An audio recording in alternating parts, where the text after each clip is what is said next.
J'aime les grandes églises et j'aime les petites églises. Il n'y a rien de plus difficile sur la terre que d'aimer. Toutes les fois que vous avez fait cela à l'un des plus petits de mes frères, c'est à moi que vous l'avez fait. Et ça, tout le monde a une responsabilité, tout le monde a une tâche lorsque l'église est la taille humaine.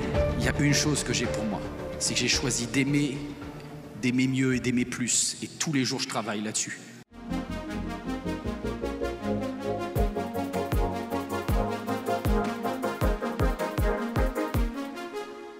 J'aime les grandes églises et j'aime les petites églises. Je crois que Dieu a un cœur pour toutes les sortes d'églises.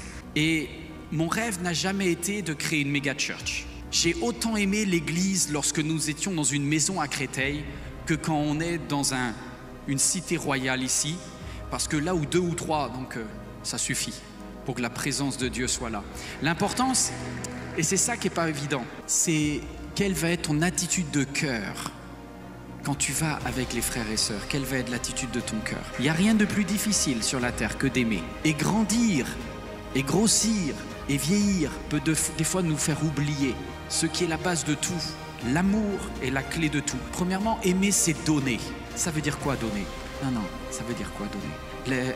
Une de mes premières célébrations, lorsqu'on était une vingtaine de personnes dans l'église MLK, petite maison, à la fin de la célébration, on mangeait. On mangeait tout le temps. Tout était prétexte pour manger. Et on faisait comme Jésus avec ses disciples, on mangeait tout le temps. Et du coup, je suis à table. Et moi, en fait, je suis un peu hyperactif de nature et j'aime bien m'occuper de tout. Alors du coup, je préparais le café, je versais les tasses de café. Et un jour, il y a une personne qui nous visitait. C'est une mamie. Elle devait avoir près de 80 ans, cheveux blancs, une dame chic, bien habillée toujours. Elle avait servi Dieu toute sa vie dans les églises.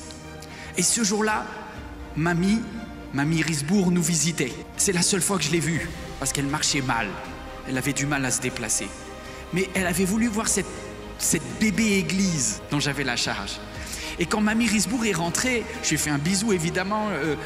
Et après, au moment de manger, je suis arrivé, moi, avec la cafetière, là, j'ai versé, je lui ai préparé, je lui ai dit « Mamie Christiane, c'est pour vous ». Et j'ai pas compris, parce que Madame Christiane Risbourg s'est mise à pleurer. Moi, j'ai dit « Il est pas bon le café, il y a quoi ?»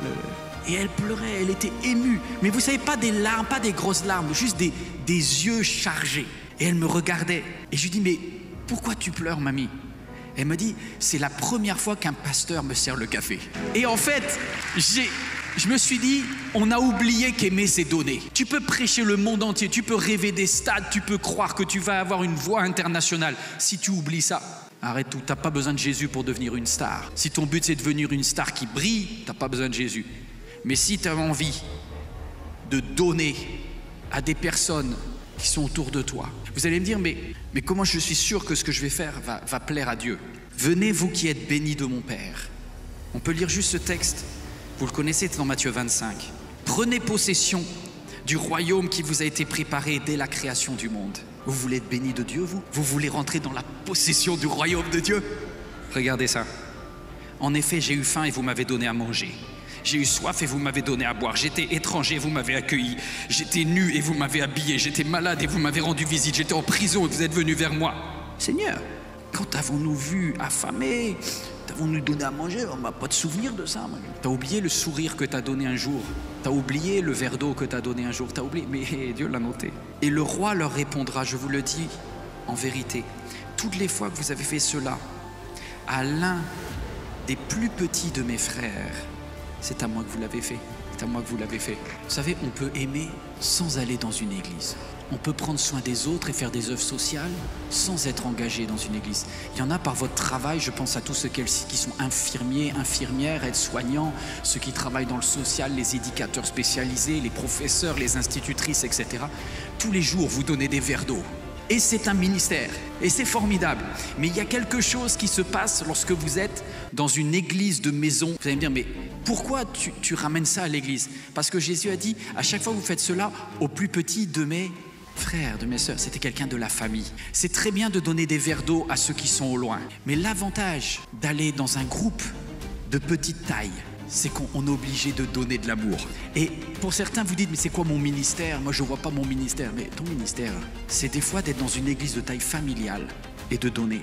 Pendant longtemps, je me suis dit, mais quelle est la bonne taille d'église? Il n'y a pas de bonne taille. En fait, il faut du très grand et du très petit. La Bible dit, dès le début de l'église primitive, ils adoraient Dieu où? Au temple, acte 2. Mais ils partageaient le pain dans les maisons. Vous n'avez pas compris. Au temple, je viens, j'adore Dieu. Je chante avec une chorale incroyable. J'apporte à Dieu mon adoration. J'ai aimé le Seigneur mon Dieu de tout mon cœur, de toute mon âme, de toute ma force. Mais je n'ai pas eu le temps d'aimer mon prochain comme moi-même. Où est-ce que j'aime mon prochain comme moi-même? Quand je partage le pain avec lui dans une maison. Et donc, ne croyez pas que simplement venir dans une méga structure suffit à votre vie chrétienne. C'est très bien. Tu aimeras le Seigneur ton Dieu. Mais n'oublie pas d'aimer ton prochain comme toi-même.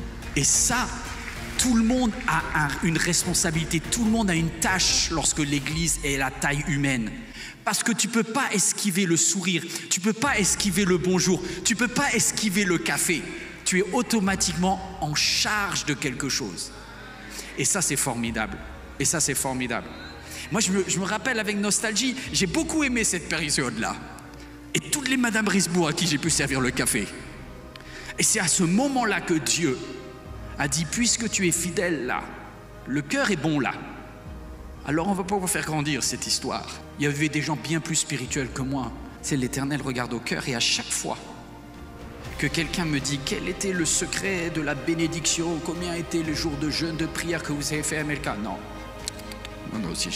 le dossier n'est pas très beau. Il y a une chose que j'ai pour moi, c'est que j'ai choisi d'aimer mieux et d'aimer plus. Et tous les jours, je travaille là-dessus. Est-ce que j'ai des fautes? Oui, j'ai des fautes. Mais l'amour couvre une multitude de fautes. La faveur de Dieu, elle vient de là. Elle vient de là. Dieu te regarde si tu es sérieuse quand tu dis que aimer, c'est donner. La deuxième chose, aimer, c'est supporter. Aimer, c'est supporter, c'est moins drôle. Mais au début, quand tu implantes une église, il y a toutes sortes de personnes qui viennent. Au tout début, rappelez-vous, au tout début d'ICC, avant que ça devienne un lieu royal. Moi, c'était une caverne d'Adoulam, une grotte. Et quand tu es tout petit, tu reçois les gens d'ailleurs. Et tu as différents types de personnes. Et quand tu crées une cellule de maison ICC, c'est pareil. Tu vas avoir le tout venant. Tu vas avoir des personnes formidables, les futurs jouables de ton armée, des futurs généraux. Mais tu vas voir aussi les râleurs, les pénibles, les méchants, les frustrés, les aigris. Et ils ont beaucoup de place dans une église de taille humaine. Et tu sais, quand tu fais un groupe de maison, moi, ma crainte suprême, c'était quand tu as quelqu'un qui a un petit peu un boulet qui arrive. Et tu dis, comment je vais gérer ça? En vrai, beaucoup d'entre vous, vous hésitez à aller dans une église de maison, de taille maison, parce que vous dites, si jamais il y a quelqu'un de tordu qui prend la place, ça va être long ce soir. C'est vrai, on est tous pareils. Et aimer, c'est supporter. Vous supportez ça? Un jour, il y a Jean-Paul qui est arrivé. L'église MLK devait faire quoi? 20 personnes. Jean-Paul est arrivé. Jean-Paul était un SEF, sans église fixe. Et j'ai compris pourquoi il était sans église fixe. Parce qu'il n'y avait aucune église qui était à la hauteur de Jean-Paul. Jean-Paul était ceinture noire de la critique, médaillé olympique de tout ce qui va mal. Vous en avez des comme ça? Et Jean-Paul est arrivé. Et il y a quelqu'un qui me dit, Yvan, il faut faire quelque chose. Jean-Paul, il pourrit tout le monde. Jean-Paul, il est insupportable, il est aigri, il parle mal. Bon, moi j'étais plutôt préservé parce que j'étais le pasteur, Jean-Paul n'osait pas trop. Jusqu'au jour où Jean-Paul a osé. Il arrivait vers moi, il me dit, oh, le message, il était nul. Hein. Ah, c'était nul. Ah non, c'était pas biblique. Il commence à me faire tout le déroulé. Là, j'ai la transpiration qui coule ici. Et il me dit, je vais voir si tu vas t'améliorer la semaine prochaine. Je dis, Jean-Paul, c'est compliqué. Et là, en mon cœur, j'ai dit, Seigneur, l'Éternel a donné. Si l'Éternel veut reprendre Jean-Paul, c'est possible. Peut-être qu'on est une des églises de son chemin, mais on n'est pas la dernière. Et j'ai pris le temps. Tu sais, on rit, on pleure dans l'église parce que j'ai pris le temps de demander à Jean-Paul son histoire. Et Jean-Paul m'a raconté quelle est son histoire derrière tout ça. Jean-Paul était un homme célibataire qui s'est jamais marié. Il a travaillé toute sa vie dans l'hôpital. Pourtant, l'hôpital, il faut aimer les gens quand tu travailles à l'hôpital. Il faut croire que lui, il était en mode efficacité à l'hôpital. Et puis il me dit, en fait, quand j'étais petit, je crois il est né dans les années 40. Et en fait, il a vu les bombardements sur la ville de Paris à la Libération. Et en fait, il dit, j'ai des traumatismes, j'arrive pas à dormir la nuit, j'ai des bombes qui explosent dans ma tête. Et puis après, il m'a raconté, il m'a dit un peu plus tard, j'étais dans une église, je me suis investi, et le pasteur, et puis il me raconte ce que le pasteur a dit de lui. Et en fait, le pasteur l'a tellement brisé, l'a tellement humilié quand il était jeune, il s'est repenti sur l'estrade, il a tout fait, et le pasteur l'a fait interner en hôpital psychiatrique. Et il dit, j'étais en chambre noire pendant des années. Et du coup, j'ai compris que Jean-Paul a des traumatismes, et du coup, je me suis dit, Seigneur, si aimer, c'est supporter, quel autre pasteur peut être le pasteur d'un Jean-Paul? Donc en fait, Jean-Paul, c'est ma mission. Tu vois le truc? Tu peux aussi avoir une analyse différente. Quand la personne un peu bizarre viendra dans ton groupe de maison, tu dis, Seigneur, délocalise cette personne au nom de Jésus. Et ben moi je te dis, il t'a trouvé digne de pouvoir gérer la difficulté. Aimer, c'est persévérer. Tu te dis, combien de temps je vais supporter? Vous savez, il y a des choses qu'on supporte de l'extérieur, mais ce qui fait exploser les hommes et les femmes de Dieu, c'est pas les attaques extérieures, c'est quand ça casse de l'intérieur. Quand ça casse de l'intérieur. J'ai Robin Williams qui a mis cette citation que j'ai trouvée très belle. Chaque personne que vous rencontrez est en train de mener un combat dont vous ne savez rien. Il y a des personnes, vous ne savez pas ce qui se passe en elles. Et vous, pareil. Parfois, vous allez à la réunion et vous êtes fracassé. Vous avez prêché le miracle, vous avez prêché la guérison. Vous croyez dans le Dieu de l'impossible et vous dites que c'est une journée merveilleuse. Mais à l'intérieur, vous êtes en vrac. Et ça arrive à tous. Et ce jour-là, aller dans ta cellule de maison, ce jour-là, aller dans le sanctuaire de l'Éternel, ce jour-là, où est-ce que tu sois à Conakry, à Brazzaville, à Paris ou quelque part dans les Landes ou en Normandie, t'as pas envie d'y aller. T'as pas envie d'y aller. Il y a des jours où la vie te casse de l'intérieur alors que tu es censé aider les autres. Je me rappelle de cette journée en août. C'était août 2009, ça m'a marqué parce que quelques jours avant, au restaurant japonais avec ma femme, elle m'avait offert un des plus beaux cadeaux de ma vie. Elle m'avait offert 2 petits chaussons en taille comme ça. Alors j'ai compris que c'était trop petit pour moi. Et ma femme a touché son ventre et elle m'a dit, c'est sûr, je suis enceinte. Et au restaurant japonais, on avait fêté avec les 2 petits chaussons. Le signe de bébé qui allait arriver. Et les mois ont passé et ça semblait bien aller. Et puis on avait un rêve, moi j'avais un rêve, c'est que l'église grandisse, que l'on quitte cette maison dans laquelle on se réunissait et que MLK puisse acheter son premier bâtiment. Et j'avais prié et on avait vécu des galères, on avait été victime même de racisme et on avait fait un permis de changement d'affectation. Comme vous savez qu'en France, c'est très compliqué d'avoir la possibilité d'acquérir un lieu. Et donc on avait fait un permis, on avait obtenu le prêt bancaire et j'attendais la réponse des autorités, notamment du maire, pour valider le permis de changement d'affectation pour qu'on puisse acheter le lieu. Et cette journée-là, vous voyez, on habitait dans un immeuble à Créteil. J'ouvre la boîte aux lettres en bas de l'immeuble et là je vois urbanisme, ville de Créteil. Il n'est pas fait opposition à votre demande de changement d'affectation. Moi, je suis prof de droit, donc là, je commence. Alors, je ne suis pas un grand danseur comme votre pasteur, mais là, j'esquisse 2-3 pas et je dis, Seigneur, ceci est une journée de gloire. C'est beau. Pas d'opposition. En France, ils disent jamais des choses gentilles, donc pas d'opposition, ça veut dire qu'en gros, tu as gagné au loto. T'as tout gagné. C'est extraordinaire. Donc, je monte les escaliers 4 à 4. Jusqu'à notre appartement qui devait être au 2e ou 3e étage. Je suis tellement heureux, j'ouvre la porte, je veux partager la nouvelle à ma femme. Et je comprends que ma femme au début, je crois qu'elle est juste de mauvaise humeur. Et en fait, je monte le papier et ma femme, elle est détruite. Et je dis, chérie, Dieu vient d'accomplir notre rêve. Et elle me dit, non, Dieu vient d'accomplir ton rêve. Moi, je viens de perdre le mien. Et il y avait réunion de prière. Alors là, t'as pas envie d'aller à la réunion de prière après. Là, t'as juste envie d'aller te cacher, de vivre ton deuil, de pleurer. Ah, c'était dur, ça. Tu sais, quand t'as une église de taille, église de maison, quand t'es pas bien, tout le monde le voit. Toutes tes émotions, les autres les absorbent. Et donc, ce jeudi soir, fallait que j'aille à la réunion. Et il fallait que je donne du bonheur que j'avais pas. à des gens qui n'avaient aucune idée de ce que je vivais à l'intérieur. Écoutez ce que le philosophe Voltaire a dit. Voltaire a dit ceci: le bonheur est sans doute la seule chose qu'on puisse donner sans l'avoir. Et c'est en la donnant qu'on l'obtient, qu'on l'acquiert. Aimer, c'est persévérer parce qu'il y a des jours où ça sera particulièrement dur d'aimer. Mais le bonheur que tu n'as pas, quand tu le donnes, tu l'obtiens. C'est en prenant soin des autres que Dieu te console. C'est lorsque tu vas servir quelqu'un que tout d'un coup Dieu prend soin de tes besoins. Et c'est pas un grand chrétien qui a écrit cette phrase, c'est un homme juste très sage. Le bonheur, c'est quelque chose que même quand tu l'as pas, tu peux le donner. Et si tu le donnes, tu le reçois. Aimer, c'est changer. Non, vous n'êtes pas prêts à ça. Parce que vous voyez, tous les 3 premiers verbes, c'est moi, la star, qui fait évoluer les autres. Et en fait, quand notre façon d'aimer, on donne aux autres, mais celui qui est en position d'aider, c'est moi. Et du coup, aimer, tu peux garder le contrôle en aimant. Sauf à cette 4e étape. Parce que aimer, c'est changer, et la personne qui change, c'est toi. Aimer, c'est accepter que en voulant faire du bien aux autres, c'est toi qui vas être recadré. Je ne sais pas si j'ai le droit de terminer avec cette anecdote qui est réelle, mais c'est comme ça que j'ai rencontré votre pasteur.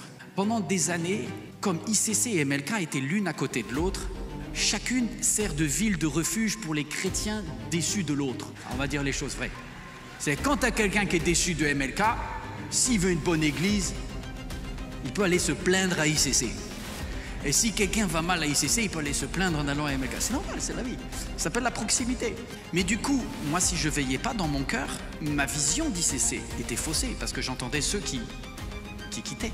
Et du coup, je crée des préjugés dans mon cœur. C'est-à-dire que sans avoir parlé à Ivan Castanou, j'ai des idées dans mon cœur. Et j'avais des préjugés dans mon cœur. Et un jour, il y avait le Covid, donc c'était terminé, plus personne pouvait se réunir en grand groupe, donc on se réunissait qu'en tout petit groupe, d'accord ? et je me rappelle, c'est au mois de décembre 2020, j'ai regardé la date, la vidéo elle existe sur YouTube, et là, je dis à Dieu, qu'est-ce que tu voudrais pour Noël ? Et il me dit, je voudrais que ce que tous les papas veulent pour Noël, je voudrais que ma famille soit réunie. Alors du coup, moi, non, mais attendez, la famille, ça va jusqu'à où ? Et moi, dans ma tête, je pense à tous les pasteurs des MLK, tu vois. À la rigueur des pasteurs des Assemblées de Dieu ou d'autres dénominations que je connais, avec qui je suis en famille. Et là, j'entends le cœur de Dieu qui me dit, ma famille, à table, elle aurait Ivan Castanou. Alors j'ai dit, mais moi, je vais l'appeler. Mais il va répondre non, hein. Et du coup, j'ai appelé, surtout qu'une fois, j'avais appelé le secrétariat d'ICC, mais à l'époque, vous ne devez pas y avoir vraiment un bon secrétariat, et jamais personne ne m'avait répondu. Donc je me dis, avec un peu de chance, sur un malentendu, il ne répondra pas. Donc j'appelle, je laisse un message, je ne sais pas si Pasteur Maud, tu as entendu ce message, mais j'ai dit, bonjour, je m'appelle Yvan Carluer, le maintenant de l'église de MLK. Est-ce que par hasard, vous voudriez faire un message ensemble en co-célébration ? Voilà, évidemment c'est très tard, la date est mal choisie et je pense que ça va être impossible, donc n'ayez pas besoin de vous excuser, mais prenez-le comme un acte d'amitié. Et là je reçois, quelques minutes après, un message. Ivan Castanou, cette idée est tellement, je sais plus ce que tu as dit, mais tellement bizarre que ça peut venir que de Dieu. Mais moi je suis pas prêt dans ma tête, moi j'ai pas encore changé. Je suis prêt d'aimer, mais à condition d'être en position de force, mais je suis pas complètement prêt en fait. Parce que j'ai toujours mes préjugés, j'ai toujours mon regard. Et du coup, quand Ivan il arrive avec le protocole, bon, nous on n'a pas de protocole à MLK, on ne connaît pas. Donc déjà il y a des chocs culturels. Déjà il vient avec un pianiste, moi j'ai pas de pianiste. Il vient avec une dame pour les costumes, j'ai pas ça. Et il se prépare en louange et tout. Je dis mais ils sont différents eux. Je crois que je t'ai pas dit. Mais j'étais en train d'observer pour voir si jamais, je vais vous dire la vérité, je savais que Dieu m'avait demandé de l'aimer, mais dans mon cœur j'étais encore rempli de jugement. Et je regardais le moment où il allait faire quelque chose que j'allais pouvoir dire c'est pas bien. Et bien c'est arrivé, parce que si tu cherches tu trouves, et des fois pour le mal. Et en fait comme on n'a pas de protocole et qu'on est mal organisé à MLK, à ce moment-là, là tu vois ce pupitre là, il avait besoin d'un pupitre pour sa Bible. Et moi mon protocole il n'y en a pas, donc pas de pupitre, ou pas au bon moment ou pas bien. Et comme lui, il avait des personnes du protocole, sa frustration est tombée sur eux, au lieu de tomber sur moi. Celui qui avait fait l'erreur, c'était moi. Mais du coup, mon invité a fait une remarque, tu as fait une remarque un peu sèche à ce moment-là, à la personne qui avait oublié d'amener le pupitre, en disant du genre à ICC, le service, tu vois, voilà. Et moi, j'ai vu la balle partir, pof, et le frère être impacté. Et du coup, je me suis dit, tiens, c'est exactement ce que je pensais. Mais après, tu vas voir, c'est moi qui vais changer, hein. Et là, j'ai dit, ils sont dans l'excellence, mais c'est dur. Et puis, Ivan, il monte sur l'estrade et il s'arrête. Il s'arrête, je sais pas si tu t'en rappelles, tu t'arrêtes. Et tu regardes le garçon et tu lui dis, jeune homme, je te demande pardon pour la façon dont je t'ai parlé. Non. Nous, on avait déjà commencé à enregistrer. On s'arrête là. C'était il y a 4 ans. Écoutez bien ça. Vous tous qui voulez vraiment aimer les gens. C'était il y a 4 ans. Et quand je parle à mon équipe aujourd'hui, de quoi ils se rappellent du pasteur Ivan Castadou, de cet apôtre qui a arrêté une célébration pour aller demander pardon à quelqu'un parce qu'il avait été un peu dur à cause de mon erreur à moi. Ce jour-là, j'ai demandé pardon à Dieu. Et dans mon cœur, sans connaître ICC, juste par rapport à cette caractéristique que j'ai découvert chez votre pasteur, je me suis dit, je comprends pourquoi la faveur de Dieu, malgré certainement tous les défauts qu'il doit y avoir ici comme ailleurs, la faveur de Dieu est sur cet homme. Parce que celui qui sait changer, qui accepte de changer par amour, a tout compris. A tout compris.